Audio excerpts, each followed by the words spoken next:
And good evening, everybody. I am RJ Carter, Senior Managing Editor here at criticalblast.com. And tonight is rant night. It's been a really weird week. Earlier this week, we announced part of our Critical Blast Best of 2020 awards. And we announced that Gina Carano had been selected as the Best Actor for a Series for the year for her work in The Mandalorian. And less than 30 minutes after it was announced, Lucasfilm fired her because social terrorists had decided that this was the week to get rid of her. Now, they tried this for weeks upon weeks before with the Fire Gina Carano hashtag, but this was the week that Disney and Lucasfilm capitulated to the social terrorists and gave in, which only fires them up to look for new people. And that's not even been the only thing that's been going on this week with this. 8-Bit Shinobi joins us, and Niobe Comics. How you guys doing tonight? Well, I'm doing good. I'm just here for my award. Yeah. Sorry, you know that went to starring Sonia Devereaux, right? No, I won. That was a false election. I want impeachments, and I want my award. You know, the 4 a.m. vote spike on that was impressive. We had to, the mail-in votes. I demand a recount. We can do that. We can do that. Yeah, because we just counted the online votes. If the mailboxes started filling up, I had to add them in later. You're still waiting for the Canadian votes, trust me. Yes, I am. Still waiting for the Canadian votes. Jay Lee's in the chat. Welcome. Heroinberg, our wrench is out there to keep the first order. Thank you so much. So obviously I just kind of spilled everything on the Gina Carano thing. But one of the reasons also why I wanted to start this up was because within days of that, 8-Bit Shinobi, who was on here last week talking about his virtual convention, and you were going to have among your guests Vic Mignogna. And now, as of last night, you don't have a payment processor for your convention because the whole hashtag #KickVic movement has basically aimed their social terrorism weapon. And I'm using that on purpose because they're not social justice warriors. They're social justice terrorists.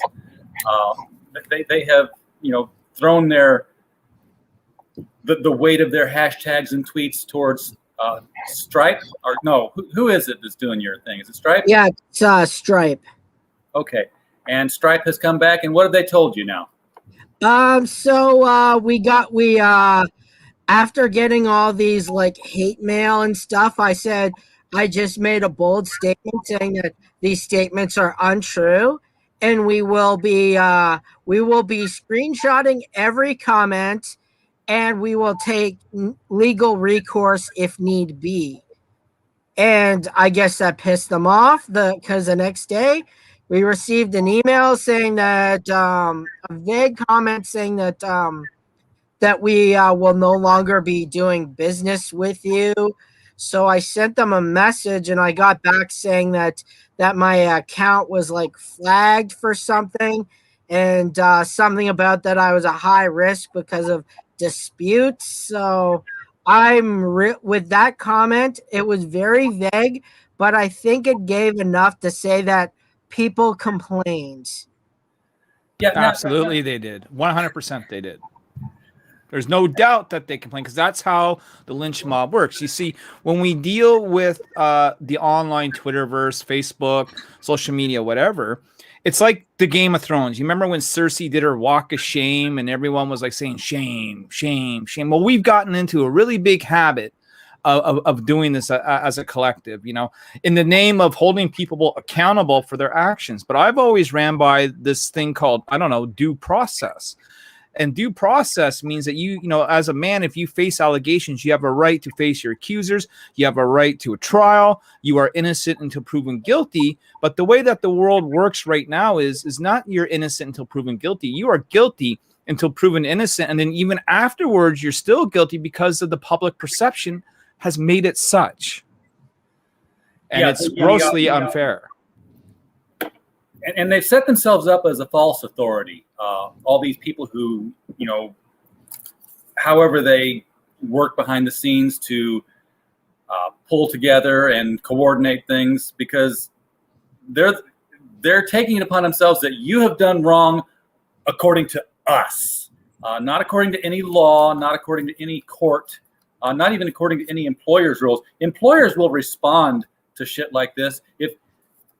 Look, your employer employs hundreds of people, and there are thousands of people who want your job. If your HR department gets a dozen calls in a week about something you did online that has nothing to do with the company will say, we don't want to answer phones. It's easier to get rid of you, which is exactly what Disney did with Gina Carano. Did everybody just freeze up but me? No, I'm getting tagged in some weird shit. I just look to see what the fuck's going on. I think that mentality sets a dangerous precedent, because one day I'm on the chopping block, and the next day the person leading the charge is on the chopping block. Oh yeah, well that's what happens when you run out of targets, right? So when you no longer have an opponent to go after, then you start turning inwards, and you start to eat your own, right? Because this is what they're used to doing. They get a high off. It's a dopamine hit. It's extra clicks. It's extra clout, whatever you want to call it. Whatever reward that these people think they mentally get, and I don't know if they think that they're fighting a good fight, because I'll be honest with you, right now it seems like that they're simply doing this shit now out of sheer being vindictive and fighting a narrative that I'm not even sure half of them even believe in anymore. Oh, I'm sure they don't, and they didn't even take a breath to celebrate, such as a celebration would be, that they got Gina Carano fired before they were going, and Rosario Dawson and Bill Burr, you're next. Because I present to you Exhibit A on the screen. Boom. Boom. So that's me. And I was banned from the East Coast Comic Expo for expressing support for Vic. Right to due process. There's a whole article on it, ladies and gentlemen. You can go read that. When I speak about cancel culture, I come at it with the experience of having been through it. There's lots of screenshots here of tweets and stuff that was said. Allegations even made against me, saying that I'm what's called an MRA, which apparently means the men's right activist. Because I had dare say that a guy deserves a fair trial. It's absolutely, yeah. How dare I? Because I don't care if 1,000 women make the same claim. Okay, I don't care if it's 5 or 1,000. Until there is a court, until there's actually a judge and a verdict, it's all hearsay and allegations and rumor and innuendo. It doesn't matter. That's where I stand. And when I talk about employers acting this way, I'm coming from this. I'm not making that up. I'm coming from this from experience. I had a good friend who runs a science fiction convention, who attended an anime convention that was in downtown St. Louis. Well, the anime convention got coverage in the local newspaper, and I guess his picture was there. Some Karen among the workers there saw him, recognized him, and whatever cosplay was going on. And if you've been to an anime convention, it's not, the Joker and Harley Quinn. It's going to be some sort of lots of ruffles and lace and, lolicon kind of stuff. Went to HR and said, hey, our contractor went to a child porn convention downtown. Not even a question asked. Just, we need to see you, get your stuff. No defense even allowed to be offered. That's insane. That's how the world works, man. Yep. I mean, this is it. My advice to people is, if you really don't want to be caught in the fire, then don't be in the battle, man. Because if you're in the battle, and it is a battle, it is a war now. You're gonna get caught in the crossfire. Some shit's gonna happen to you. You're going to get ousted. You're going to get canceled. I mean, the great thing about being canceled is, though, and it's just like Gina had said when she got canceled from Star Wars, is that now she's free to say whatever she wants because they've already done the damage to her. You know what I mean? This is true. And who did she get picked up by for a movie? I know she did. Ben Shapiro. Yeah, and he's already done something else that the trailer for which I've seen looks absolutely phenomenal. Yeah, I mean, it's a far cry from doing an indie movie with Ben Shapiro as it is to be on a mega franchise like Star Wars. I'm sure that's a huge, price cut. You know what I mean? As far as what she's going to make. I mean, merchandising from Star Wars alone will keep you rich for the rest of your life, let alone being on TV shows that could lead into movies or whatever else. She lost big time. Now, do you think she's going to lose any of the royalty deals she's got on action figures? I mean, are they going to... I think you're probably looking at some lawsuits coming down the road is what I think you're looking at. I heard they discontinued her figure. Hasbro, I believe. Yeah. You won't see any more Cara Dune toys being made. I mean, what's out there is out there, right? So, hot ticket item, folks. I plan to, next time I go to the local Walmart, just do a quick search to see if I can find any. You know what I mean? But yeah, those black box ones are going for $200 right now. Yeah. See, I'm not sure up here in our little neck of Canada that they caught on yet that these things are worth money now, but I'm going to find out. Yeah, I used to do that when I was on vacation with family. It was like a long road trip. Anytime we stopped in like a small town for a pee break, if it was at a Walmart and I knew the town was like $750 in Southwest Arkansas, I'd go to the toy aisle because I'm like, there are no geeks here. So these Chase figures are just going to be sitting there collecting dust, and they always were.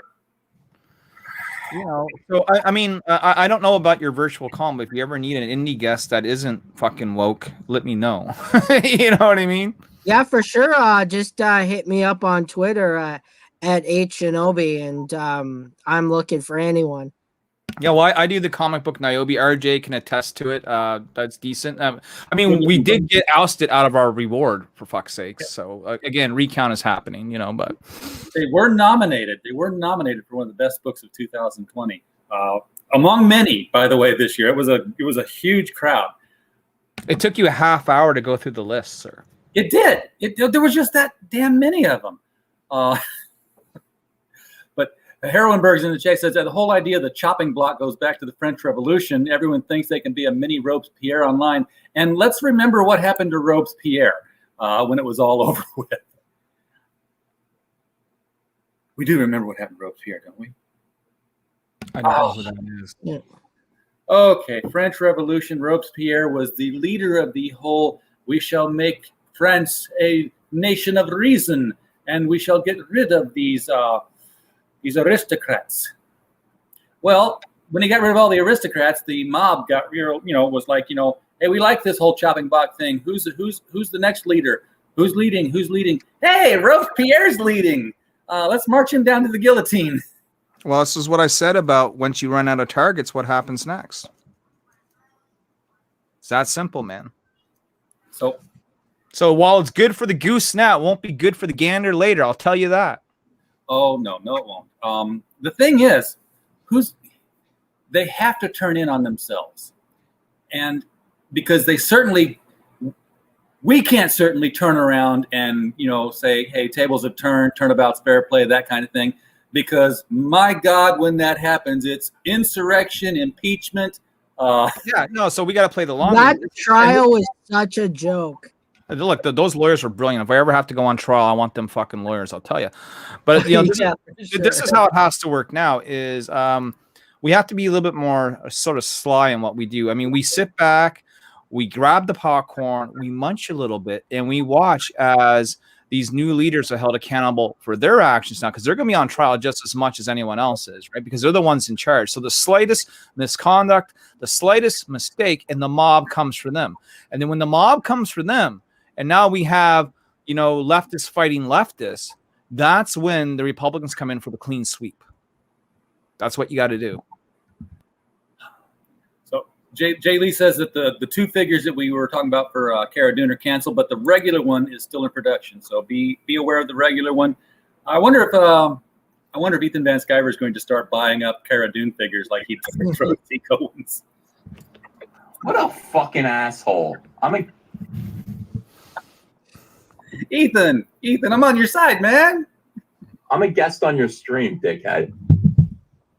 That would. I've had Ethan on my show once.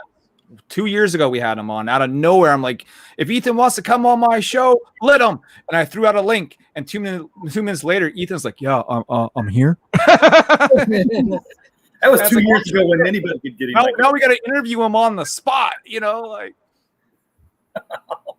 That would be great. I'd love to have him on our show, but too big now. Well, he's live right now. He brought in someone new into his comic label, All Caps Comics. I didn't quite, see exactly what's going on, but apparently, new creator, new comics, signing up with the Frog. I kind of predicted that this was going to be the way things would go early on. If somebody got successful, they would form a publishing house. As well, they should. I'm surprised it's not called Comicsgate, but then again, Preston now owns the label. I'm actually, can I do a quick shill? Go for it. I'm interviewing Preston tonight, right? Sweet. So, in 2 hours, well, less than 2 hours now, 10 p.m. Eastern, I got the host of Last Week in Comicsgate, the owner of the Comicsgate name and trademark, the writer of the Divinity Factor. He's going to be on the show, and I will have like a spot or two, RJ, if you're around, if you just want to pop in and ask questions or something. I might do that. I know he's got the trademark for. Now, I might be getting it mixed up, but there are two people who have the trademark on Comicsgate, and one has a space between it and one does not. Well, there was Courteous, right? Yeah. It was Courteous and Preston who, as far as I know, filed for that name. I think Courteous is now out of the race, and Preston has pretty much all but won it. Okay, because I knew Courteous. I'm going to ask him tonight. We're going to find out tonight, Courteous had it first, and I was surprised that, it would take money to fight it, and from what I understand, Preston's got a bankroll behind him to take. Well, that he's off. a trusted kid. He's a rich kid, right? I mean, Yeah. And he, and I'm not talking on my ass. He literally states that himself. That he's got FU money when he needs it. You know what I mean? That'd be nice to have. Yes, it would. Just a couple of successful Comicsgate crowdfunding projects, and we'll all have it, right? Yeah. Well, only if it was that easy. You know what I mean? I've been doing this game now for 6 years, and it's only now that we're hitting 5-figure Kickstarters.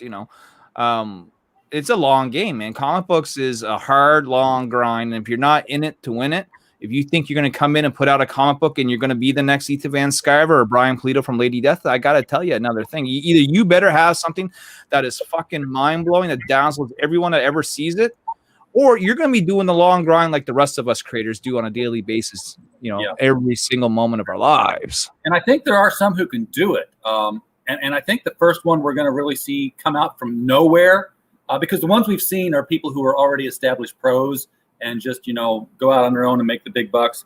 But I think the first person we're going to see come from literally nowhere is going to be Stephanie Renee. I have no idea who that is. He does the Thomas Moria book. Okay. The pencils on that thing are just freaking tight, and Sure. everybody's raving about it, including the Ethans and such. Oh yeah, I like pie. So Shinobi, how big of a hit does this whole spike in Stripe do for you? We have like about $200 and something that they've frozen that I can't touch, and we just started making our wave, and now I was lucky enough that I think the guy that was helping with Kitchener Con, he says I'll do it on my website, and he says we won't deplatform you. I'm like, okay, that's all I want. So yeah, I was invited to that con, actually. Like, I don't know if it ever happened because of COVID, but yeah, they extended me an invite to go to Kitchener. It's like the only con I've been invited to for the last 2 years. Kitchener are good folks. Was that Mr. Hop? It was. He invited me on your show, and then his roommate had messaged me a couple of times on Facebook. Yeah. If you get an invite from them, you will not be kicked off from there. So I would definitely recommend to our esteemed friend here that, those are good people to deal with, and I'd probably take them up on your offer. My question to you is, since you lost Stripe, is PayPal an option for you? Can you just do a PayPal business account and maybe take payments and stuff that way? Well, I believe he set it all up, so he just asked for my PayPal, and I gave it to him. So I think he'll deal with whatever he makes. He'll send to my PayPal, and then I'll pay everything off. That's a gist of what I got from our chat, and he'll put it up on his website, and we'll have him at the convention. Now, when was this convention supposed to be? Is it something that's coming up soon, or is this still months away? What are we looking at? It's still a little bit away. March 27th to the That's not 28th. that far away. Yeah, March 27th. That's a month. So pretty much at this point. Yeah, you're looking at a month away, brother. I mean, who do you got lined up? I mean, you had Vic. Do you still have Vic? Is he still going to do it? Yeah, I still have Vic. I have Chuck Huber and Stephanie Nadolny. And now you got yourself an LP. So he's got the holy trinity of Dragon Ball Z. People. Yeah. Well, listen, man. Love me some Dragon Ball. I'm an old school anime guy from way back in the day. Dragon Ball was kind of like what we watched after the Monday Night Wars. It used to be on late night on YTV. So, good times. Good times. I also have the Scouter. Oh, he's got the he's got the ocular occluder. Did you make that or something?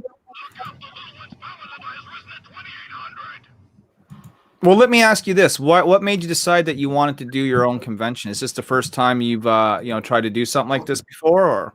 Well, it was because I usually go to conventions, and that's where I've been seeing my money. So as soon as things closed, I couldn't do conventions, and I knew a lot of these actors that I talked to. They were supposed to come to.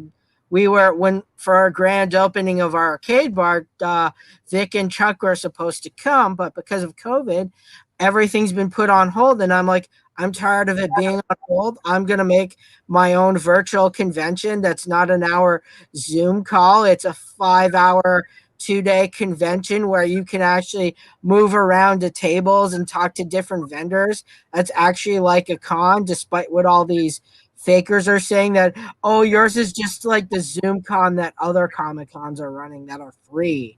Why should we have to pay? Well, there is that. I want to address a comment here in the chat. We have BAP2 says, X the Snowman comic goes for $20+, but only a 20 to 24 page comic. That's not a strange thing. Don't look. See, here's the thing. It costs at least $5 to make and print one of these things. So you're going to at least ask for 10 to make any sort of money. I've charged anywhere from $10 to $30 for an IOB comic, depending on which variant it is. Because you got to keep in mind variant covers too, right? Our Paul Green variant cover, we did a 200 issue print run. People have been selling those on eBay for $100, dude. Wow. There's a reason why people charge $20 for their comic, We have Would you guys consider jacking off to be a sport? I don't know about you motherfuckers, but I consider that shit to be a sport, okay? If people can sit back and label goddamn golf, which is the boringest fucking sport in the world, a goddamn sport. If you can label that shit as a sport, and if you can label goddamn fishing as a sport, I know damn well you can label jacking off a sport. Well, I just want to know, are you a champion? It's just like bowling. I think he must be the champion of that. Did you see the size of that guy's arms? Fuck, man.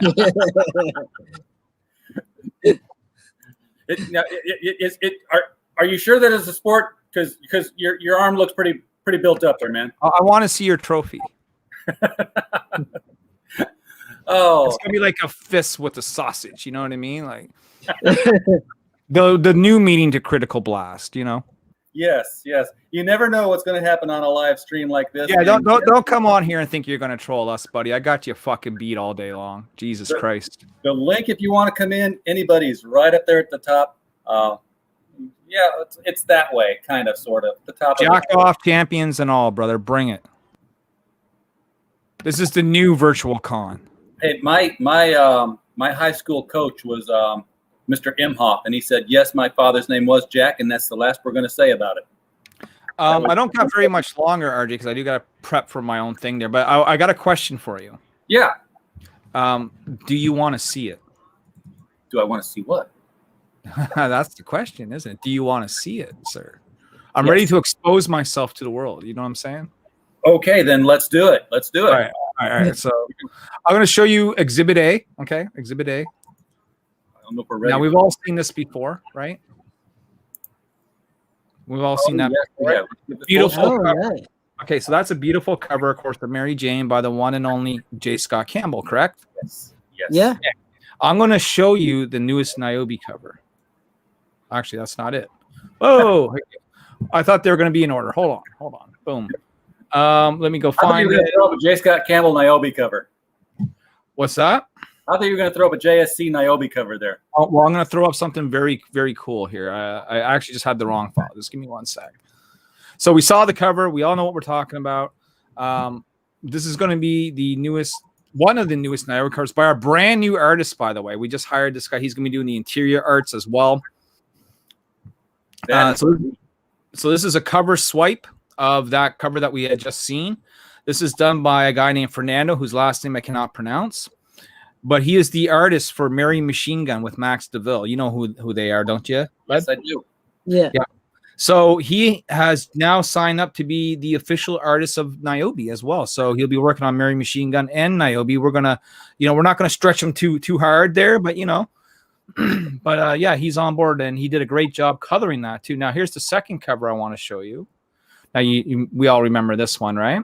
Beautiful. Again, another J. Scott cover here. We got Supergirl here. We got Danger Girl here, right? Well, was that Danger Girl? Or was that Gen 13 Fairchild? Gen 13. Fairchild, Caitlin Fairchild. Boom. We got this. Nice. Another cover swipe.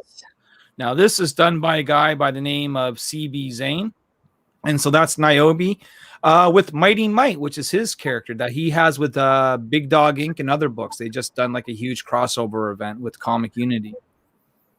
Now we gotta get them over here. Show their book off. Them, dude, Big Dog Inc. was former partners with Aspen Comics, which was Michael Turner's company. They've already been to the big dance. They've been in shops. They've been in Diamond. You know what I'm saying? Like, yeah. So yeah, I mean, reach out to them. They're no small fly. I mean, they consistently do 30 to 40 grand Kickstarters every time they come out of the gate. Which is a lot considering these days. Very much a lot. So that's just a couple of the things that we got coming up for Niobe Origins after we fulfill Birthright, which is actually going to be fulfilled in March. So. You were doing Niobe the right way, by the way. I mean, I see too many things I see some things. I'm going to say too many. I see some things just jump right out there with the big, 5-figure book, and then it takes forever to get it, and then it takes forever to get the next one. You're doing the not slow but steady growth. I mean, you're putting books out on a regular basis. You got an organic campaign behind it where people are finding it and getting bigger. Well, look, I'll tell you, it's been too slow for me. I want to be able to get to the point where we're putting out at least 3 to 4 books a year. Right now, we're sort of averaging on 1.5. You know what I mean? And then it sort of like kind of rolls into 2. Like right at the start of the next year.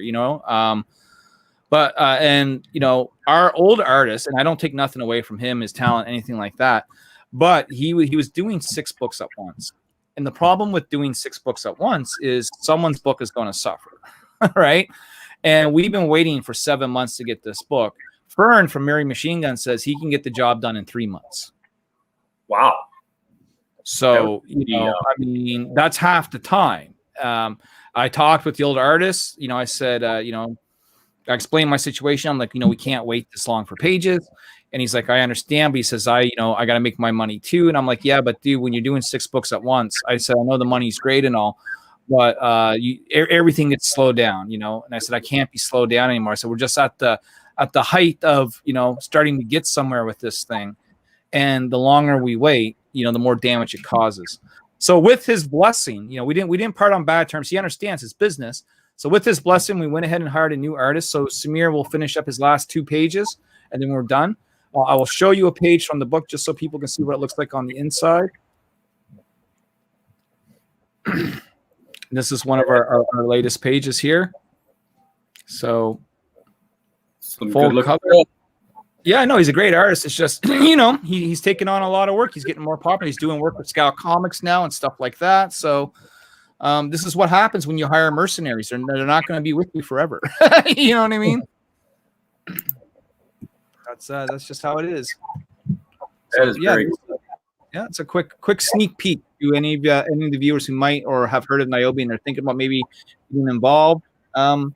Yeah, we'll be doing an Indiegogo as soon as I fulfill Kickstarter. It'll be like a smaller sister campaign for the book, and then we're going to jump right into Niobe Origins #1, and that'll be our big sort of like early summer event on Kickstarter. Now you like doing the Kickstarter and then moving into Indiegogo. That's Absolutely sort of that is the formula for me. And the reason why it's the formula for me is I make more money on Kickstarter. I made 16,000 on our last campaign, where on Indiegogo I did about 4. You know what I mean? Yeah. So now, is that because you have an audience on Kickstarter, or is it because Kickstarter is just taking less money? Well, because I started there, right? Back in 2014, 15, when I did Niobe #1, there was no CG. I don't even know if Indiegogo had existed at that point, and if they did, I certainly don't know if they were doing comics. So Kickstarter was the place where you went to, right? It was like the only game in town for crowdfunding comics. So we got our start there, and we built our base there. So that's why. Look, there's the man right there. Bring him on. Bring him to me. Get in here, man. Give him a link, man. Give that man a link. It's at the top of the chat. It's locked in there. Just click on it. Come on in, man. Bring me Max DeVille. Bring him to me now. So, yeah, I mean, thanks to Max, like me and Max are really good buds now. We become like really fast friends. He's on my show, every Sunday night. He's my co-host, and his comic book is fucking excellent. And, he knew I was struggling with these pages. Like, he knew it was taking a while to get done. And I said to Max, I said, hey, would you guys like to do a cover for us? Right. And I showed you that cover a little earlier. And Max, I talked to him, and it was all cool. And we did the cover. And I'm like, I looked at that cover for about 3 days straight, RJ. And I'm like, fuck. And so I messaged them both. I'm like, gentlemen, we got to talk. And Max was like, what's up? And it's like, I want your artist. You know what I mean? And I said, but I don't want to step on your toes. Like if you're cool with me hiring him, that's awesome. If not, that's cool. I'll find someone else. But basically, I love what this guy has done. I think he's going to fucking kill it. And if he's got the time and he wants to make the extra money, he's got a job. You know what I mean? Yeah, especially if you turn it around the rate you're saying. I mean, we've got some people out there, and they may not say they're CG anymore, but as far as I'm concerned, everybody who ever said they were CG is CG because it's a bookmaking process. But the Common America guys, they're like kicking out a book every 2.5 months now.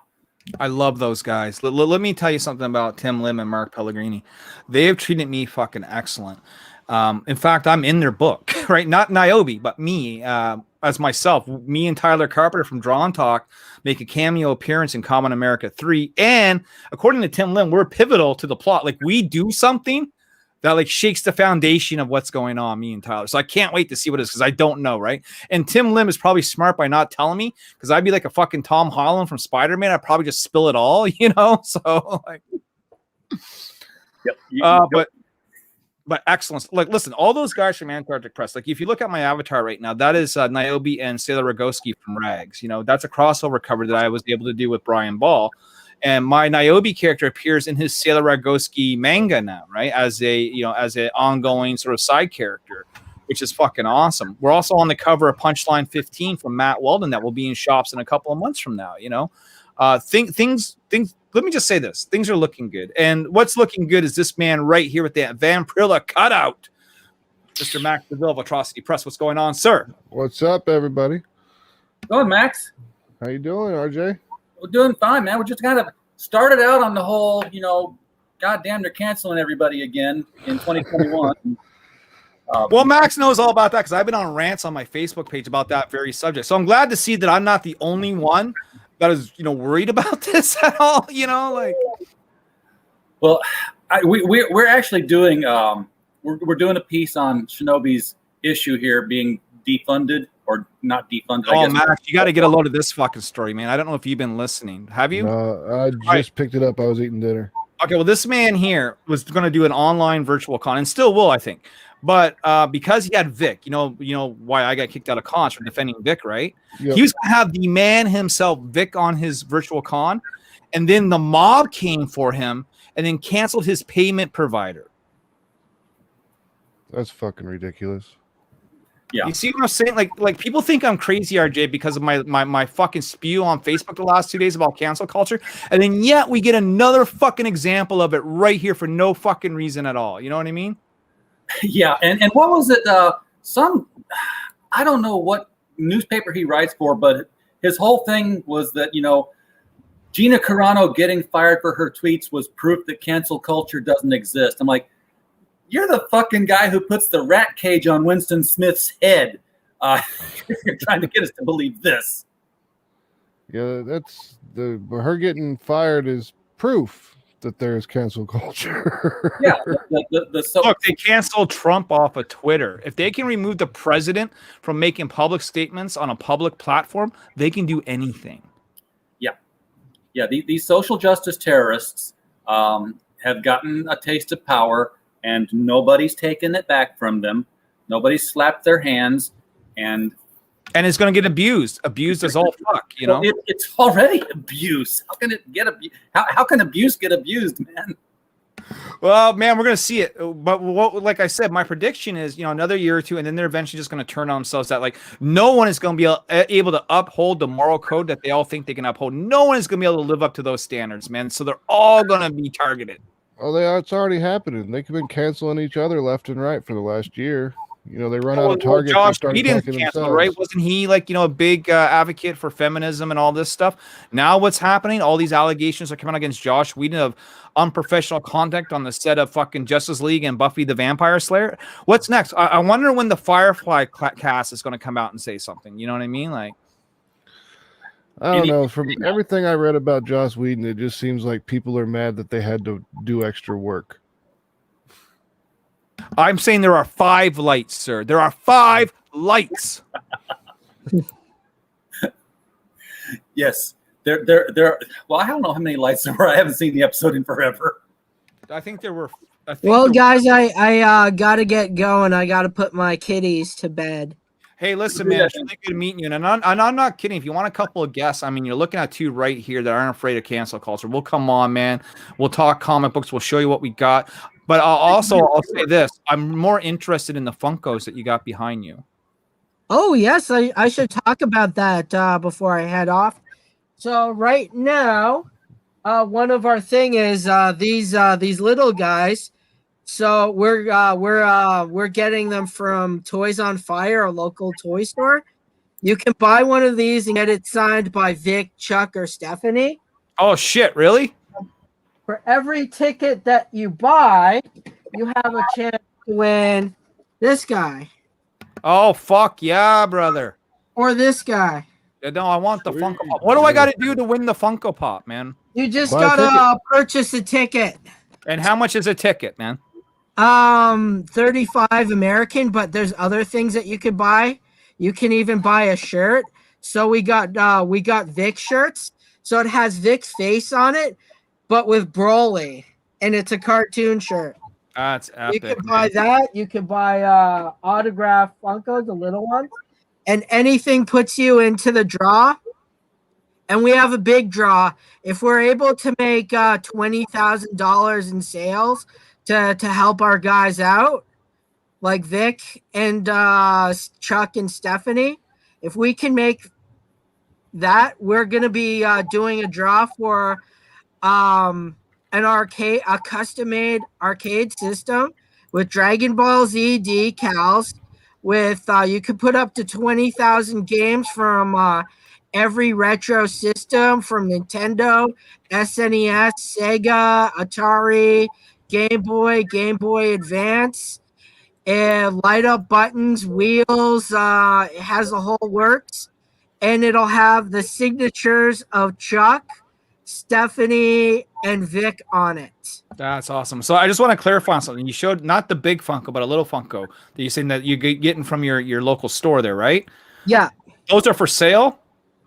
Not these ones necessarily, but once you buy the ticket for the autograph, we purchase that from the store, and then I send it out to our guests. And if we get it in time for the mail, we can potentially have it be face to face while they're signing it. So for the price of the ticket, not only do they get admission, but they can get like a Funko or something like that, and possibly have it signed by that would be if they win the draw contest. They want to purchase an autograph ticket. I also made like packages so they can get like admission and the autograph, and I made it like a special price. Like I reduced the ticket price. Yeah, see, Are you a Nighthawk at all? Because I want to invite you on my show either next week or the week after, but I run pretty late. But I mean, I would love to bring you on and like really pick your brain and help you advertise this, you know?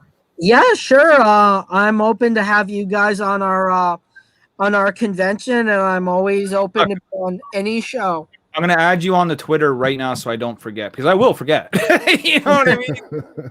Yeah, But we're going to take care of that right now, man. All right. So at 8 Shinobi, right?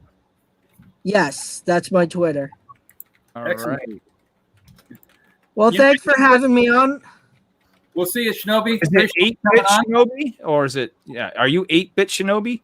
It's 8-bit Shinobi, but because my brother made his Twitter first, it was 8-bit Shinobi. Are you in Canada? Yes, we're in Ottawa. Beautiful. I'm in New Brunswick, sir. Yeah. Oh, it's so beautiful there. I went there when I was younger. I went to New Brunswick, Nova Scotia. Yeah, man. And it's beautiful. And Larry, those pinball machines behind him, he rents those out. Well, you know, I was looking at the Street Fighter that he's got behind him. Like, I'm a big Street Fighter guy. You know, Chun-Li's my bae. You know what I'm saying here? Like, yeah, I got Street Fighter here and the Terminator there. Look, I'm just going to come up to Ottawa and we're going to do a real fucking con. You know what I'm saying? Like, we're going to have like a physical con. Let's do it, man. Yeah, after this is over, we're going to take over because one convention in Ottawa, they basically took everyone's money and ran. So I heard, man. So I heard. Yeah. So I'm going to take over because we're getting a lot of buzz for this. We're standing up to cancel culture and people are like, we will come. And I'm like, I'll take that over. If I'll tell you what, you know, if you host it, I will come. All right. Well, thanks, guys. I will see you around. All right, brother. Have a good one. Take care. Bye. And I just found some footage of season 3 of The Mandalorian. Once Disney has apparently removed all the people that they're going to be canceling between now and then. Let me see if I can get that to play here. You mean there's going to be no one left? There he is. I am pretty fucking cute, man. Yep. There he goes. This is almost like the whole season 3 plot. As much as I would like to believe that, that's not actually happening. I don't think you're going to see Baby Grogu in season 3 at all. I think, my prediction is that he's gone with Luke and he's going to disappear for a little bit.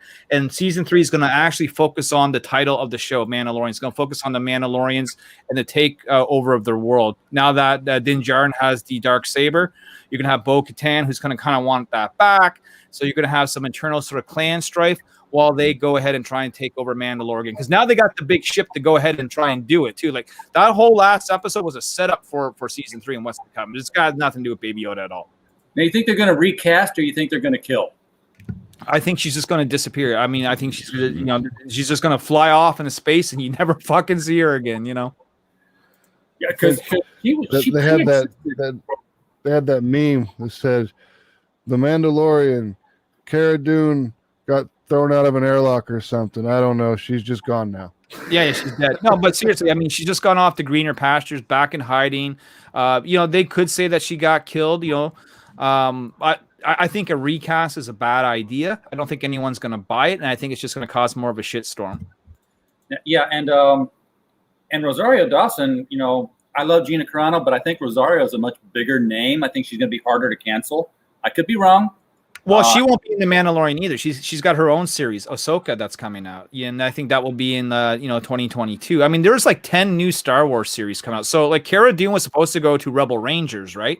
That's why she became a Marshal in Republic in the first place, because they were going to set her up basically in her own show, Then we have the Obi-Wan show. We have the Lando show.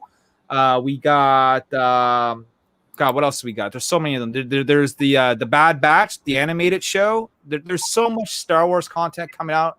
I don't know if it's too much or not, but I mean, I want to watch it, but at the same time, if they're gonna keep pulling this sort of shit, then I don't have Disney Plus. I'm gonna be watching like a pirate, mate. You know what I mean? Because I don't want to give them money if this is the shit they're gonna do. But yet, I'm still a Star Wars fan, so I'm still gonna try and look at it. And if it sucks, it sucks. And if it's cool, it's cool.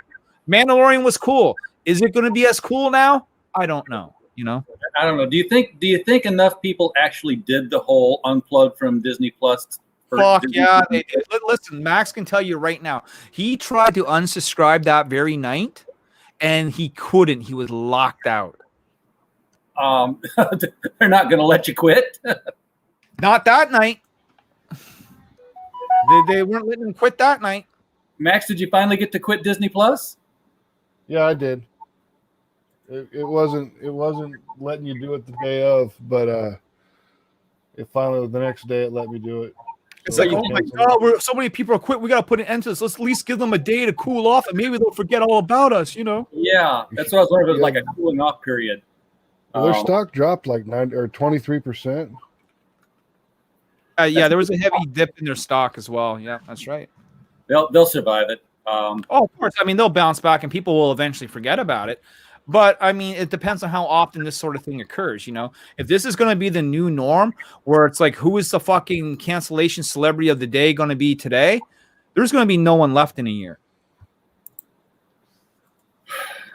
I agree with you, man. I don't know what's going to happen with it, but I want to think that there's enough normal people, you know, and by normal, I'm saying, you know, the guys who aren't into the whole cancel culture thing and the guys who aren't like us, who are like, what the fuck? That just watch it because, oh, it's Star Wars, it's Disney, let's sit down and watch TV. That if either of the extreme sides gets angry, Disney says, so what? We'll pick the side we want to pick, and the normals will still carry us through. The thing that kills me is most of these cancel type people don't even subscribe to Disney Plus. They don't buy comic books. They don't buy movies. They don't go see movies. They just want to complain. That's all the social terrorists do. The social justice terrorists look for scalps that they can add to their clout belt. But Max is bald. I am. He's got no scalp anymore, you know? Little bit of hair. They'll take the skin. They just go to their, social justice terrorist conventions and put on their blue wigs and say, look at my belt. See how many, I don't even know what these were for. I just know I collected scalps. I must have done something good.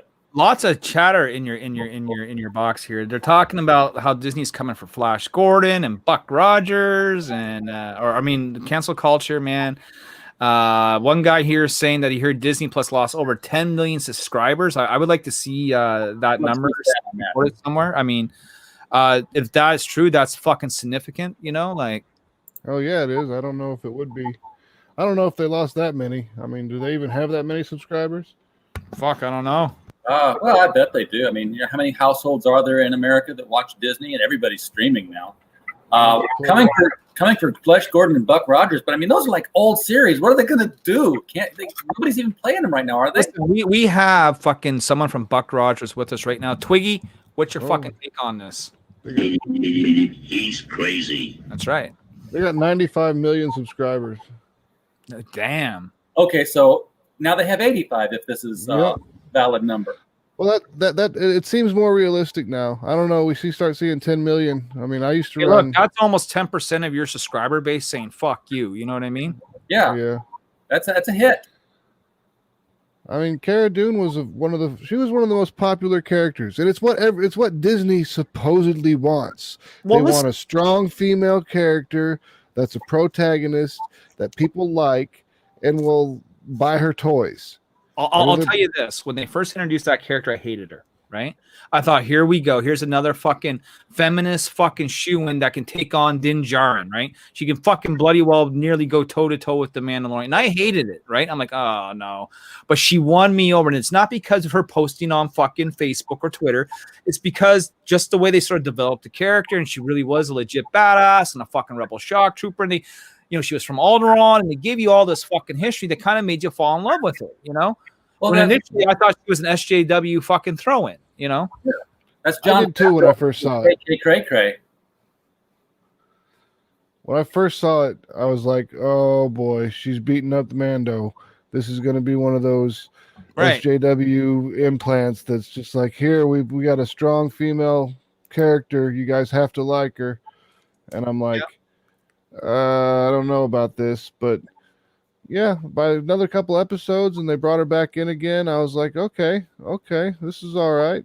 Well, I like the idea that her. Mando was sort of forming his own team, right? Like, you know, you figured, like, I thought the droid would stick around, Cara Dune, Baby Yoda, maybe Carl Weathers, and you stick in like one or two other people, right? Like you know, like the Ugnaught, right, played by Nick Nolte. You know, he could have been like the fucking engineer of Mando's ship, right? Like that's the direction I thought they were going in, which would have been really cool, you know, like. Yeah, me too. I thought they were going with building the team.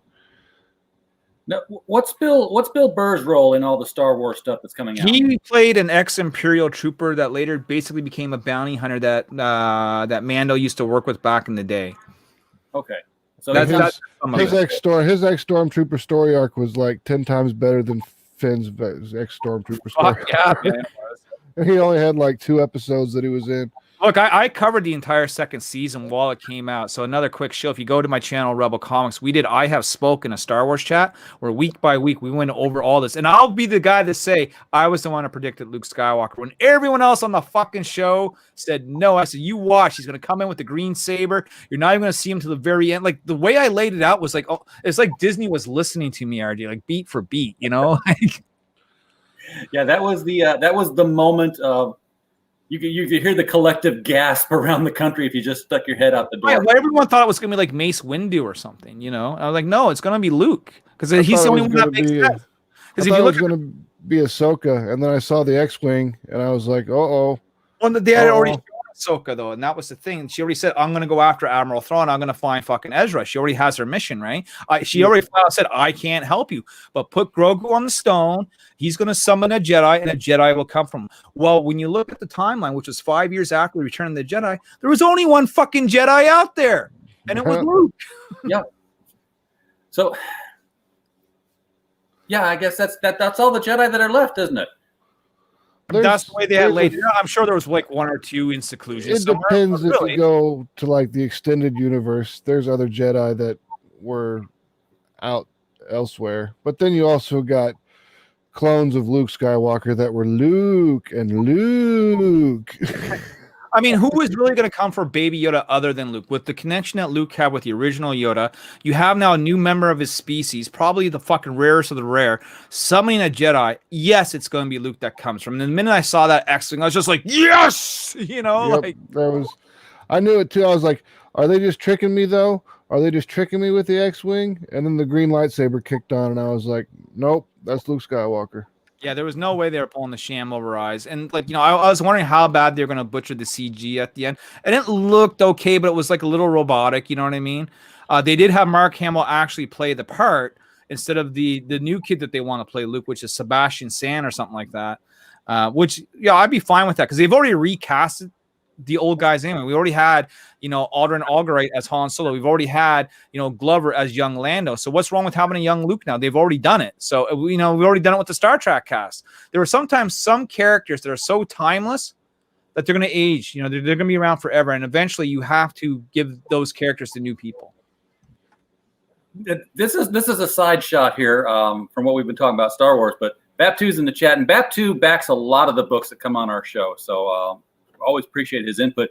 He says there was a great-looking sci-fi comic that he was about to drop $200 on to get the entire series, but then he saw that Gail Simone loved the book series, and I said, you know, fuck this SJW shit.